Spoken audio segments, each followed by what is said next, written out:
ದಯಮಾಡಿ ಅವ್ನು ತುಂಬ ಒಳ್ಳೆ ಕಲಾವಿದ. ಅವ್ನು ಇವಾಗ ಅವ್ನ ಲೈಫಲ್ಲಿ ಒಂದು ದೊಡ್ಡ ಸಕ್ಸಸ್ನ ನೋಡ್ತಿದ್ದ. ಯಾರೆಲ್ಲ ಪ್ರಾಮಾಣಿಕವಾಗಿ ಕಲಾವಿದರಿಗೆ ಎಲ್ಲರಿಗೂ ಸಹಾಯ ಮಾಡಬೇಕು ಅಂತಿದ್ರೆ ದಯಮಾಡಿ ಅದೊಂದು ಕೆಲಸಕ್ಕೆ ಅವನ ಆಸೆ, ಅವ್ನ ಲೈಫಲ್ಲಿ ಇದ್ದಿದ್ದ ಗುರಿನೇ ಅದೊಂದು. ನನ್ನ ತಂಗಿ ಮದುವೆ ತುಂಬ ಚೆನ್ನಾಗಿ ಮಾಡಬೇಕು.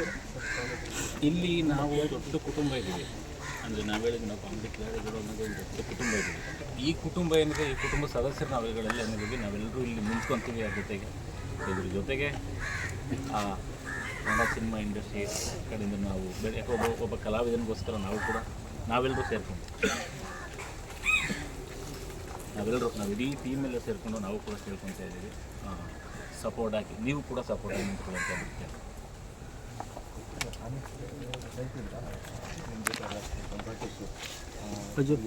ಹೌದು ಸರ್, ಬಿಟ್ಟಿದ್ದು ಅವ್ರ ನನ್ನ ಹತ್ರ ಅದೊಂದೇ ಶೇರ್ ಮಾಡ್ಕೊಳ್ತಿದ್ದು. ಅವನಿಗೆ ನಿನಗೇನು ಆಸೆ ನನಗೆ ನಮ್ಮಪ್ಪ ಇಲ್ಲ, ನಮ್ಮಪ್ಪನ ಜಾಗದಲ್ಲಿ ನಾನು ನಿಂತ್ಕೊಂಡು ನನಗೆ ಮದುವೆ ತುಂಬ ಜೋರಾಗಿ ಮಾಡಬೇಕು, ಅದೊಂದೇ ನನ್ನ ಆಸೆ.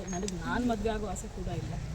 ಅಷ್ಟೇ, ಅವಳೊಬ್ಬಳನ್ನು ತುಂಬ ಚೆನ್ನಾಗಿ ಮದುವೆ ಮಾಡಿಕೊಟ್ಟು ಒಂದು ಒಳ್ಳೆ ಕಡೆ ಕೊಟ್ಬಿಟ್ರೆ ಒಬ್ಬ ಅಪ್ಪ ಆಗಿ ಏನು ಮಾಡ್ತಿದ್ರು ಆ ಜವಾಬ್ದಾರಿನ ನಾನು ತುಂಬ ನೀಟಾಗಿ ನಿಭಾಯಿಸ್ಕೊಂಡಾಗುತ್ತೆ. ಅಷ್ಟೇ. ಅವನು ಯಾವಾಗ ಕೇಳಿದ್ರು ದುಡ್ಡು ಹೆಸರು ಮಾಡಬೇಕು, ದುಡ್ಡು ಮಾಡಬೇಕು, ನಮಗೂ ಅದನ್ನೇ ಹೇಳ್ತಿದ್ದೆ, ದುಡ್ಡು ಒಂದು ಸಾಯ್ಬೇಡಿ, ಎಷ್ಟು ದಿನ ಇರ್ತೀರೋ ಅಷ್ಟು ದಿನ ಖುಷಿಯಾಗಿರಿ ಅಂತ.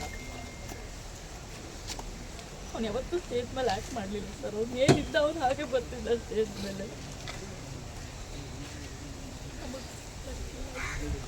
ಅವ್ನ ಜೊತೆ ಜಾಸ್ತಿ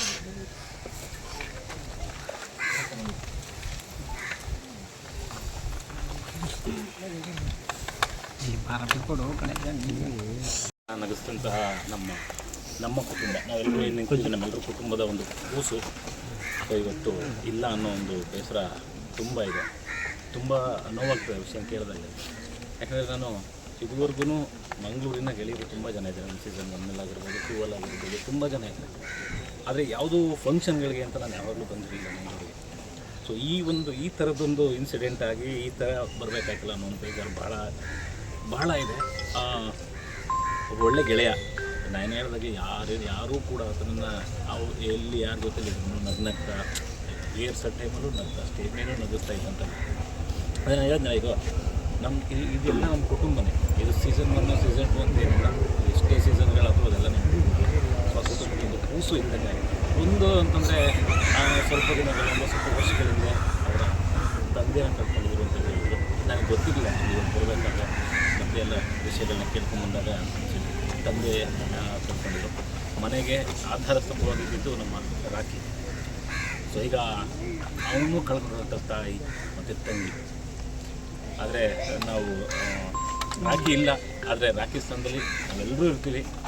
ಆ ತಾಯಿಗೆ ತಂಗಿಗೆ ಸಪೋರ್ಟಾಗಿ ನಾವೆಲ್ಲರೂ ನಿಂತ್ಕೊಳ್ತೀವಿ ಅಂತ ಹೇಳ್ಬಿಟ್ಟು ನಾವು ಹೇಳೋದು ಇಷ್ಟಪಡ್ತೀವಿ. ಅವನ ಆತ್ಮಕ್ಕೆ ಶಾಂತಿ ಸಿಗಲಿ.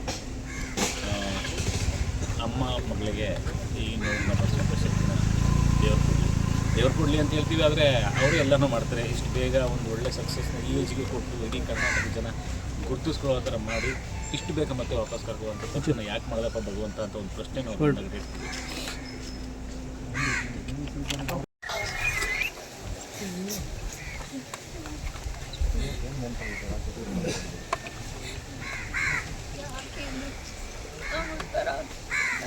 ಯಾವಾಗಲೂ ಅವನು ಇತ್ತೀಚೆಗೆ ಒಂದು 6 ತಿಂಗಳಿಂದ ಒಂದು ಸಣ್ಣ ಆಕ್ಸಿಡೆಂಟ್ ಆಗಿ ಮುಖ ಎಲ್ಲ ಸ್ವಲ್ಪ ಫ್ರ್ಯಾಕ್ಚರ್ ಆಗಿದೆ. ಅವತ್ತು ಕೂಡ ನಾವು ಹಾಸ್ಪಿಟಲ್ಗೆ ಹೋದಾಗ ನಾವು ಅಳ್ತಿದ್ವಿ ಹೊರತು ಅವನು ಅಳ್ತೇ ಇಲ್ಲ, ಅವನು ನಗ್ತಾನೇ ಇದ್ದ. ನೀವು ಹೋಗಿ ಚಿಲ್ ಮಾಡಿದ್ರು ಇದೆಲ್ಲ ಎಕ್ಸ್ಪೀರಿಯನ್ಸ್ ಆಗಬೇಕು ಕಡೆ ಲೈಫಲ್ಲಿ ಅಂತ ನಾನು ಯಾವಾಗ ನಾನು ಸ್ವೀಟ್ ಇಷ್ಟಪಡೋಣ.